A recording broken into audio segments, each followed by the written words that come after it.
என் அத்தை என்னடி பாவம் பண்ணாங்க? எனக்கு இருந்த ஒரே ஆதரவு என் அத்தை மட்டும்தான். அவங்கள என் அம்மாவா நினைச்சு அரவணைச்சு பாத்துக்கிட்டேன். அவங்கள என்கிட்ட இருந்து பிரிச்சுட்ட இல்ல நீ? என் புருஷனுக்கு நான் என்னடி பதில் சொல்லுவேன்? அவங்க அம்மா இறந்துட்டாங்கன்னு தெரிஞ்சா அந்த மனுஷனால தாங்கிக்கவே முடியாது. அவங்க நல்லா இருக்கணும்ன்றதுக்காக தான் அவர் வெளிநாட்டுல போய் கஷ்டப்பட்டுட்டு இருக்காரு. அப்படிப்பட்ட பிள்ளைகிட்ட இருந்து அவங்க அம்மாவை பிரிச்சுட்டியேடி. நீ எல்லாம் நல்லாவே இருக்க மாட்ட.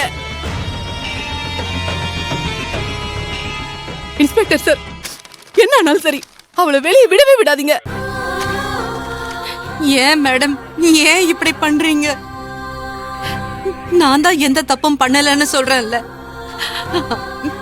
உங்க அத்தைய நான் கொல்லல சார். என்ன வெளியே விடுங்க சார், ப்ளீஸ். ஏய், என்ன சத்தம் போட்டுக்கிட்டு இருக்க? சார், அவங்க இறந்ததுக்கும் எனக்கும் எந்த சம்பந்தமும் இல்ல சார். அந்த அம்மாவை நான் கொலை பண்ணல சார்.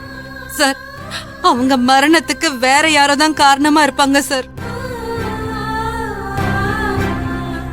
என்ன பெத்த அம்மாவுக்கு செய்யற மாதிரி தான் மனசார நான் அவங்களுக்கு சேவை செஞ்சுட்டு இருந்தேன். நான் போய் எப்படி சார்? சார், இவ கொலை செய்யலனா வேற யார் சார் கொலை செஞ்சிருப்பாங்க? இவ மட்டும்தான் என் அத்தை கூட இருந்தா. இவ ரொம்ப நல்லா பிளான் பண்ணிருக்கா. வீட்டுல யாரு இல்லன்னு தெரிஞ்சதும் டைம் பார்த்து என் அத்தைய கொன்னுட்டா. இப்ப எப்படி நடிச்சு நாடகம் ஆடுறா பாத்தீங்களா? சார் சார், இவளுக்கு அதிகபட்சமா என்ன தண்டனை கொடுக்க முடியுமோ அந்த தண்டனையை வாங்கி கொடுங்க சார். சாகும்போது என் அத்தை எவ்வளவு துடிச்சிருப்பாங்க. அந்த வேதனையை இவ அனுபவிக்கணும் சார். சார், இத பாருங்கம்மா, அந்த பொண்ணு வாயிலிருந்து உண்மையை வர வச்சு உங்க அத்தையோட கொலைக்கான நியாயமான தண்டனை என்னவோ அதை வாங்கி கொடுக்க வேண்டியது என்னோட பொறுப்பு. சார், உங்களை தான் சார் நம்பி இருக்க. என் அத்தையை கொன்னதுக்கு நீங்க தான் சார் நியாயம் வாங்கி கொடுக்கணும். நீங்க கவலைப்படாம போங்க, எல்லாத்தையும் நான் பாத்துக்கிறேன்.